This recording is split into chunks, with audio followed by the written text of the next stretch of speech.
हरि ओम तत्सत। अकारण करुणावरुणालय भक्तवांछा कल्पतरु हरिद्युत तड़ित विनिंदित पीताम्बरधारी श्री बालकृष्ण लाल की वांगमयी प्रतिमूर्ति श्रीमद् भागवत महापुराण का आज चतुर्थ दिवस प्रारंभ होने जा रहा है। आप सभी भक्तों वृंदों का बहुत बहुत स्वागत है।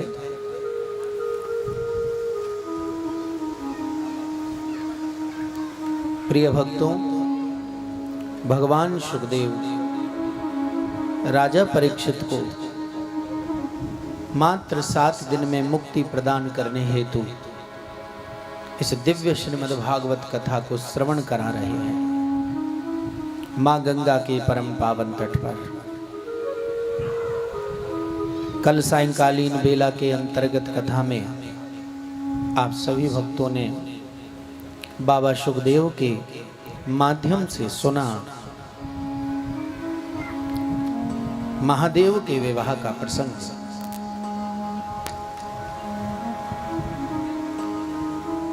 किस प्रकार समस्त देवताओं ने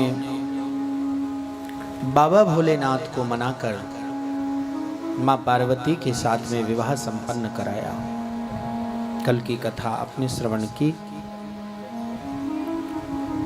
आज राजा परीक्षित भगवान सुखदेव जी से मनुष्य रूपा के अन्य वंशजों का प्रसंग सुनने का आग्रह करते हैं और कहते हैं, गुरुदेव, मैं जानना चाहता हूं कि इस सृष्टि में जो प्रथम संतानें हुई उनके माध्यम से कैसे आगे सृष्टि की संरचना आगे बढ़ी, कौन कौन से दिव्य संत महात्मा हमारी इस भारत भूमि पर पैदा हुए। तो बताने लगे बाबा, कहने लगे कि राजन परीक्षित, संसार में मानवों की सृष्टि करने वाले मनु महाराज ब्रह्मा जी की दाहिनी कोख से उत्पन्न हुए। उनका साथ देने के लिए इस सृष्टि में शत्रुपा नाम की स्त्री प्रकट हुई। दाईं और बाईं कोख से अलग अलग कोक्षी से पैदा होने के कारण दोनों का विवाह कराया गया। इनके 3 पुत्री हुई, आकुति, देवहूति और प्रसूति। आकुति नाम की कन्या प्रजापति रुचि को ब्याही गई। देवहूति नाम की कन्या ऋषि कर्दम को ब्याही गई और प्रसूति नाम की कन्या प्रजापति दक्ष को ब्याही गई। अभी तक आकुति नाम की कन्या और प्रसूति नाम की कन्या के वंश का वर्णन सुना आपने, जिनमें माता सती भी उत्पन्न हुई दक्ष की पत्नी के माध्यम से। जब से देवहूति यौवन हुई हैं, तब से महाराज मनु को बड़ी चिंता है, क्योंकि देवहूति बहुत ही योग्य हैं, बुद्धिमान हैं, सुशील हैं, शास्त्रज्ञ हैं, पढ़ी लिखी हैं। अब उनके सुयोग्य वर उन्हें कोई मिल नहीं रहा। तब सुखदेव कहते हैं कि एक ऋषि हुए कर्दम। कर्दम ऋषि छाया के पुत्र हैं। किसकी छाया? ब्रह्मा की छाया के पुत्र। जब उग्र सृष्टि बनाई भगवान ब्रह्मा ने रुद्र के माध्यम से, तो वह उग्र सृष्टि ब्रह्मा के ही पीछे पड़ गई, ब्रह्मा को खाने के लिए भागी। तो श्री ब्रह्मा जी वैकुंठाधिपति के निकट जाकर बोले, प्रभु बचाओ। नारायण बोले, ब्रह्मा जी आपकी रचना हम कैसे बचाएं, आपने ही तो रचे।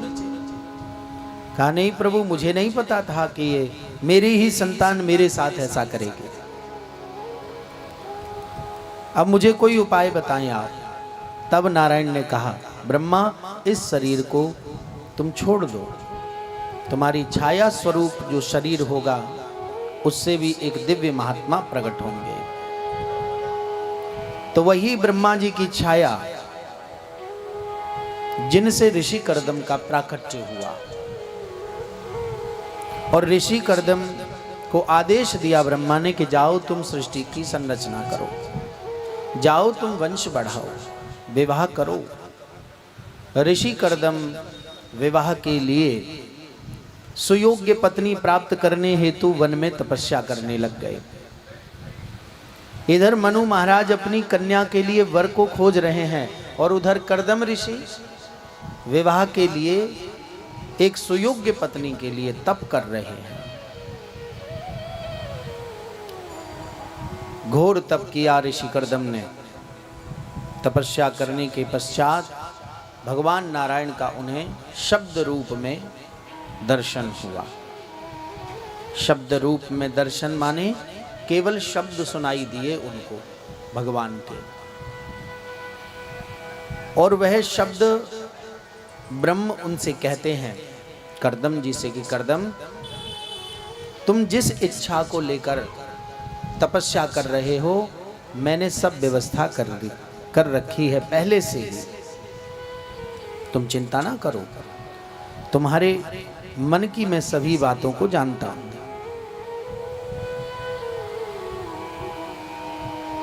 विदित्वां तब चैत्यम में, मैं सब जानता हूं, विदित्वां मुझे सब विदित है। पुरैव समायोजिता, मैंने पहले ही सब समायोजन कर रखा है, तुम्हारी व्यवस्था कर रखी है। यदर्थमात्मनियमम् अस्त्वयि वाहं समर्चितः।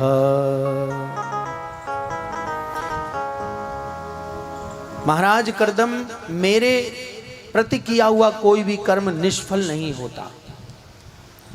तुमने मेरे प्रति जो तप किया है, जो तपस्या की है, वह निष्फल नहीं होगी, अवश्य ही तुम्हें उसका फल मिलेगा। वो महाराज कैसे मिलेगा? तो भगवान बताते हैं कि सचेह विप्र राजर्षि महिष्यां शतरूपया।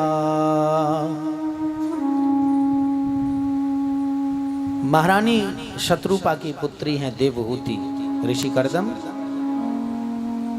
उनकी पुत्री बहुत सुयोग्य है और वे परसों तुम्हारी कुटिया पर पधारने वाले हैं, मनु और शत्रुपा दोनों अपनी पुत्री को लेकर, और तुम उनसे विवाह कर लेना, उनकी पुत्री से विवाह कर लेना। वे सब भांति तुम्हारे योग्य हैं, इसे मेरा आदेश समझे अथवा वरदान समझे।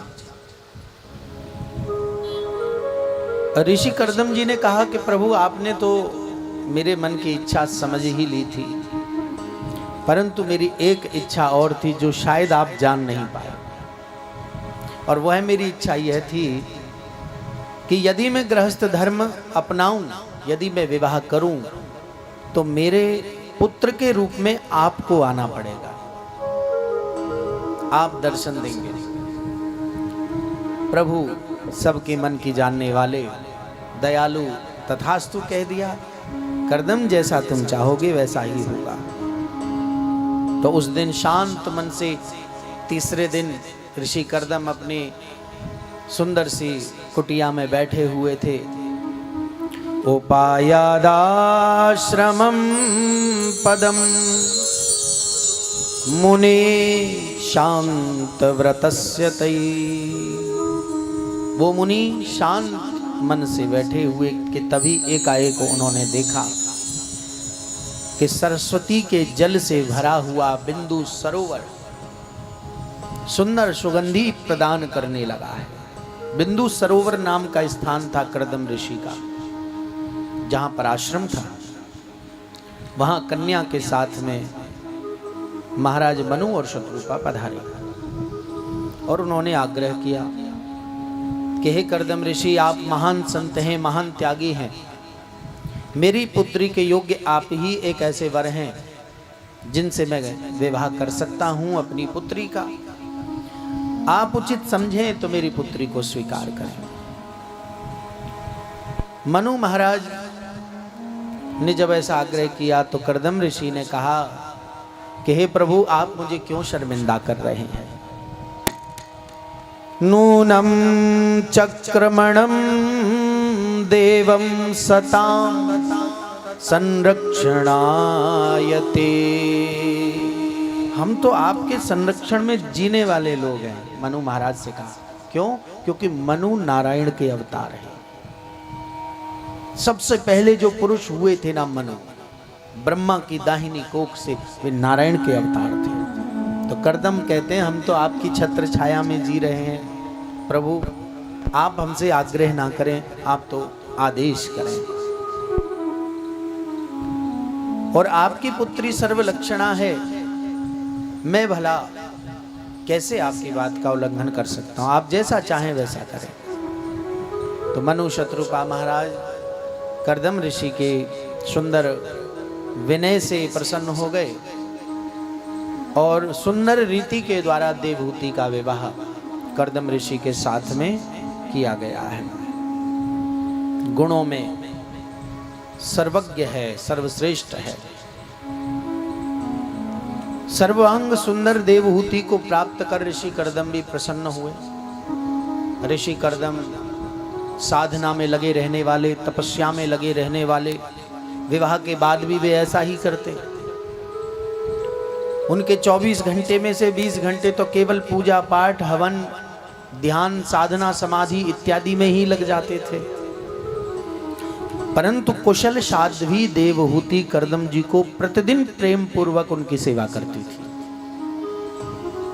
यह साध्वी कहा है देवहूति को। एक पतिव्रता स्त्री को साध्वी ही कहा जाए तो इसमें कोई शंका नहीं है। साध्वियों की भांति पूर्ण ब्रह्मचर्य का पालन करते हुए देवहूति ने कर्दम ऋषि की सेवा करी, क्योंकि कर्दम ऋषि ध्यान से, समाधि से उठते ही न थे। इसलिए देवहूति ने भी साधित्व का व्रत धारण कर लिया कि जब मेरे पति त्यागी हैं तो मैं क्यों नहीं, परंतु साथ नहीं छोड़ा। साधारण मानवी में देखने को मिलता है कि कोई यदि मन की वृत्तियों को पूरा ना करे, मन की इच्छाओं को पूरा ना करे तो संबंध जल्दी मिट जाते हैं, खत्म हो जाते हैं। लेकिन असली संबंध वही होता है जो अपने स्वामी की इच्छा के अनुसार चलते हैं। देवहूति अपने स्वामी की इच्छा के अनुसार चल रही है। पितृभ्य प्रस्थिते साध्वीं पतिमिंगत को विदा नित्यं पर्यचरः प्रीत्या भवानीव भवं प्रभुम। प्रतिदिन उनको स्नान कराना, उनको भोजन कराना, उनके चरणों की सेवा करना। समाधि में बैठे बैठे महाराज के शरीर से दुर्गंध आने लगती थी तो गीले कपड़े से उन्हें साफ करना। कोई कीड़ा, कोई सर्प आदि, बिच्छू आदि उनकी देह पर ना चढ़ जाए, इस बात का भी ध्यान रखना। तो 24 घंटे का कर्तव्य देवहूति का बन गया। हे विदुर जी, मैत्रेय मुनि कहते हैं हरिद्वार में बैठकर विदुर जी से, विदुर जी, कर्दम मुनि ने अपनी प्रिया को जब देखा, देवहूति को जब देखा तो उन्हें दया आ गई कि मैं कितने वर्षों से समाधिस्थ हूँ, कितने वर्षों से मैं भजन पूजा पाठ में हूँ और यह मेरी सेवा कर रही है। अपितु इतने वर्ष बीत गए कि जो उनकी पत्नी देवहूति थी वे वृद्धावस्था को भी प्राप्त हो गई, उनका वृद्धावस्था आ गई। भला इतना त्याग कौन कर सकता है संसार में? कौन स्त्री ऐसा त्याग कर सकती है? सोचने लगे मन में कर्दम जी, तो उनकी त्याग तपस्या से वे प्रसन्न हो गए और प्रसन्न होकर उन्होंने कहा कि हे प्रिया, अब तुम चिंता ना करो, मैं तुम्हारे मनोरथ को पूर्ण करने वाला हूँ। प्रियाया प्रियमन बिच्छन् कर्दमो योगमास्थितः विमानं कामगं क्षत्त। एक ऐसा विमान बनाया कर्दम ऋषि ने जो कामनाओं की पूर्ति करने वाला विमान था, जिसमें हर प्रकार की साज सज्जा मौजूद थी, उपस्थित थी, हर प्रकार की। देवहूति को उस विमान में बिठाया और वह विमान इच्छा के अनुसार सर्वत्र विचरण करने वाला, उसमें रेशमी झंडियां पताकाओं से वह खूब सजाया गया था। भौरे गुंजार कर रहे थे, बल्कि विमान में वाटिका भी थी, सरोवर भी था। तपस्वी के लिए कुछ भी अनभिज्ञ नहीं है। तपस्वी महात्मा थे कर्दम ऋषि, ब्रह्मा जी की एक प्रकार से ब्रह्मा की ही छाया से उत्पन्न हुए थे। महान तप के कारण उनके भीतर इतना बल आ गया था कि जो मन करते थे सो प्रकट हो जाता था। नाम स्मरण में वो शक्ति है भक्तों।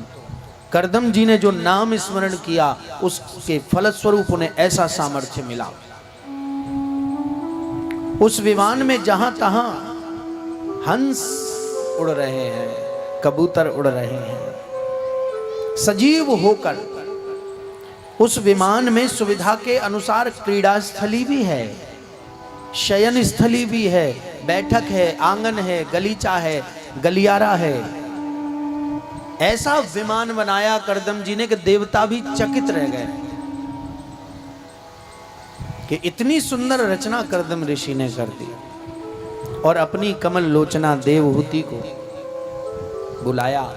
देवहूति ने उन्हें अपना पति मानकर सरस्वती के पवित्र जल से भरे हुए उस सरोवर में उन्होंने प्रवेश किया जो विमान में बना हुआ था। और उस सरोवर में स्नान करते ही देवहूति जो मैली कुचैली हो चुकी थी, सेवा करते करते जिनके केस एक दूसरे से चिपक चुके थे, वे जटाएं बन चुके थे, ऐसी देवहूति को जब जल का स्पर्श हुआ सरस्वती का, तो उनमें कांति पुनः वापस लौटकर आ गई। वो यौवनता को प्राप्त हो गई, फिर से पुनः जैसी थी वैसी ही दिखाई देने लगी। उनके भीतर से कमल की सी सुगंध आने लगी और दास दासियां भी प्रकट होकर कहने लगी कि कहिए हम आपकी क्या सेवा कर सकते हैं। तो बहुत सारी सेवा कई प्रकार से दासियां देवहूति की करने लगी, चूंकि देवहूति ने अपने जीवन में त्याग जो किया था। और जिसके जीवन में त्याग है, सब्र है, धैर्य है, धीरज है, वह आगे चल के आनंद की प्राप्ति, सुख की प्राप्ति करता ही है। कालखंड बीता और कालखंड बीतने के पश्चात में ऋषि कर्दम के तेज के द्वारा ब्रह्मा जी के आदेश से मां देवहूति गर्भवती हुई और उनकी एक साथ 9 कन्याओं ने जन्म लिया, एक साथ। और वे 9 कन्याएं भी एक से एक बढ़कर तपस्विनी, तेजवान। जैसे ही 9 कन्याएं उत्पन्न हुई तो कर्दम ऋषि कहने लगे कि अब तो मैं भजन पूजा पाठ मैंने छोड़ ही दिया, तुम्हारे इस रास विलास में, विषय भोग में रम गया, मुझे भगवत चिंतन करना चाहिए, जीव का एकमात्र वही उद्देश्य है, मैं तो जा रहा हूं। ऋषि कर्दम जाने लगे तो देवहूति ने उन्हें समझाया, उन्हें याद कराया कि प्रभु ने आपको एक वरदान और दिया है। प्रभु ने आपको वर दिया है कि वे आपके पुत्र बनकर आएंगे, इसलिए हे महर्षि अभी आप प्रतीक्षा करें। साहं भगवतो नूनं वंचिता मायया दृढ़ं यक्त्वा विमुक्ति। ' ' ' ' ' ' ' ' ' ' ' ' ' ' ' ' ' ' ' ' ' ' ' ' ' ' ' ' ' ' ' ' ' ' ' ' ' ' ' ' ' ' ' ' ' ' ' ' ' ' ' ' ' न मुमुक्षेन बंधना न मुमुक्षेन बंधना। हे स्वामी, जीवात्मा की तपस्या का उद्देश्य परमात्मा की प्राप्ति होता है, मोक्ष की प्राप्ति होता है। और आपके घर में तो स्वयं परमात्मा आने वाले हैं और आप वन में जा रहे हैं, इसलिए ठहर जाइए। तब ऋषि ने कहा, देवी तुम चिंता मत करो, मुझे स्मरण आ गया है, अवश्य ही भगवान विष्णु मेरे घर शीघ्र ही पधारेंगे। भगवान साक्षरो गर्भम दूरा सत संप्राप्यते। तुम्हारे गर्भ में भगवान आएंगे देवी, ये बहुत बड़े सौभाग्य की बात है। तो कुछ समय कर्दम ऋषि और ठहर गए, अपने उस विचित्र विमान में निवास करने लगे।